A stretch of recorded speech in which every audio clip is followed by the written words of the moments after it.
Assalamualaikum warahmatullahi wabarakatuh. Nama saya Cik Wanda Nasuha bin Cik Azdan, 13-3A-WF1004. 1.0 Pengenalan. Industri Building System atau sistem binaan berindustri merupakan satu sistem atau kaedah pembinaan yang mana komponennya dihasilkan di kilang atau tapak bina dalam keadaan terkawal, diangkut dan dipasang dalam projek pembinaan dengan penggunaan tenaga buruh yang paling minimum. Dari sudut klasifikasi struktur, 5 kluster utama IBS yang biasa digunakan di Malaysia adalah seperti berikut.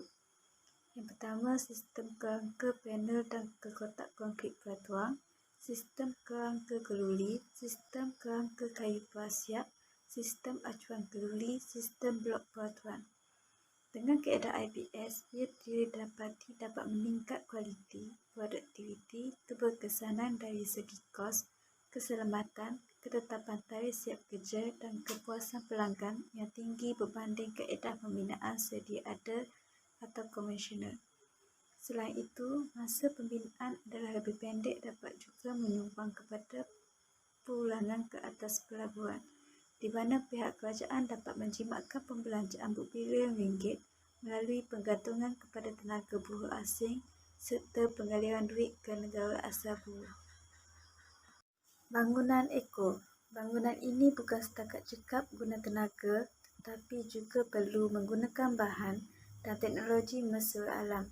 Terdapat beberapa ciri-ciri bangunan hijau di Malaysia. Dalam pada itu, bangunan ini memiliki potensi paling besar untuk menjimatkan tenaga berbanding sektor lain seperti pengangkutan awam, pertanian dan industri. Sebuah bangunan hijau adalah bangunan yang mengamalkan konsep mesra alam dalam seluruh kitab hidupnya termasuklah perancangan, reka bentuk, pembinaan, penjagaan, perobohan. 2.0 Elemen kelestarian. Terdapat beberapa elemen kelestarian yang saya akan aplikasikan di dalam projek ini. Elemen kelestarian amatlah penting dalam sesuatu pembinaan bangunan. Antaranya ialah yang pertama, orientasi bangunan. Orientasi bangunan sangat penting disesuaikan pada peringkat 93 reka bentuk sebelum bangunan dibina. Orientasi bangunan yang menghadap cahaya matahari secara langsung akan memberi kesan kepada peningkatan haba di dalam bangunan. Oleh itu, haba boleh menyebabkan ketidakselesaan termal kepada pengguna bangunan. Seterusnya menyebabkan bantuan penggunaan udara diperlukan. Elemen kelestarian yang kedua ialah sistem bumbung. Sistem bumbung turut memberi kesan kepada penggunaan elektrik di dalam bangunan. Bentuk bumbung curang membenarkan aliran udara pada ruang yang terdapat pada sebelah dalam bangunan bahagian bumbung. Selain itu, dapat mengalirkan udara panas keluar rumah menerusi kekisi atau telaga udara. Seterusnya, jika menggunakan sistem bumbung berbentuk rata, aliran udara kurang lancar sekiranya bukaan bangunan seperti tingkap, perancangan dan pembinaan. Yang ketiga ialah reka bentuk tingkap. Reka bentuk tingkap yang berbeza saiz dan dimensi, panjang dan lebar dan tinggi serta lokasi pemasangan akan memberikan kesan terhadap jumlah cahaya yang masuk ke dalam sesebuah bangunan. Jika saiz tingkap lebih besar, lebih banyak cahaya yang masuk menerusi tingkap dan meningkatkan suhu bangunan. Seterusnya, jumlah cahaya boleh dikurangkan menerusi reka bentuk tingkap yang baik dan melalui penggunaan cermin tingkap berprestasi tinggi atau cermin yang mempunyai lapisan filem penapis cahaya tinted seperti tinted. Seterusnya ialah menggunakan panel solar.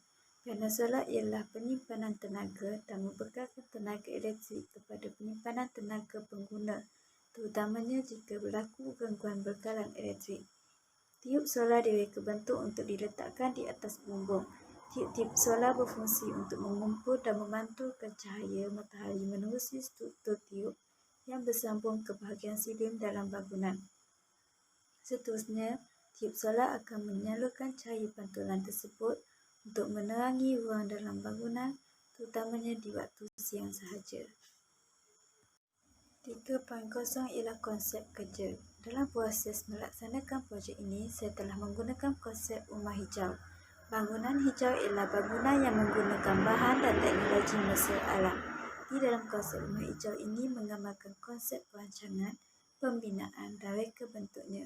Saya telah memilih konsep rumah hijau ini kerana dapat mengeluarkan kesan keseluruhan persekitaran dan infrastruktur yang dibina ke atas kesihatan manusia dan persekitaran semula jadi. Selain itu, konsep yang digunakan untuk landscape halaman bangunan adalah tanaman hijau.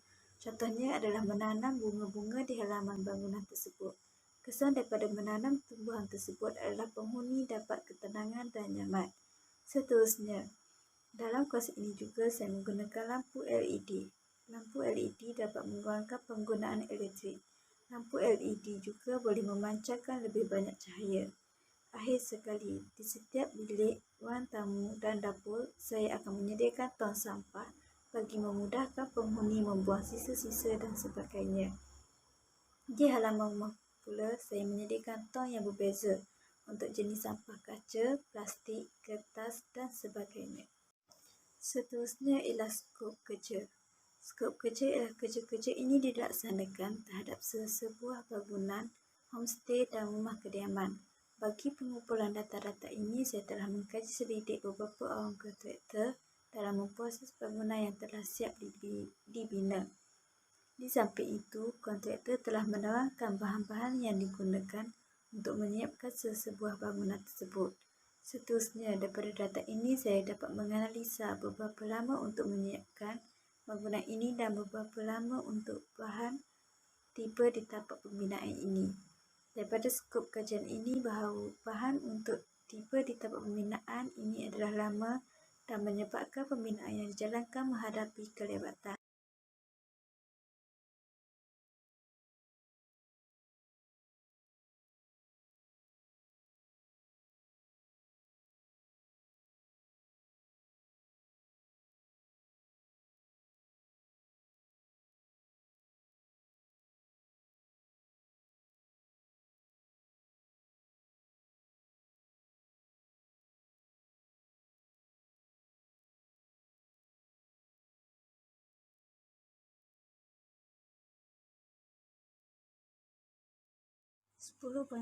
ABS Core Area.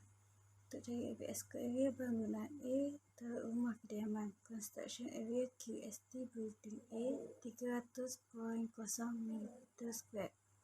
ABS Core Building A sama dengan 77.6.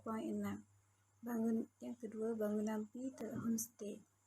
Construction Area QST Building B 266.0 m². ABS Core Building B 77.7. Total Construction Area 300.0 m² tambah dengan 266.0 m². Building A tambah Building B 566.0 m².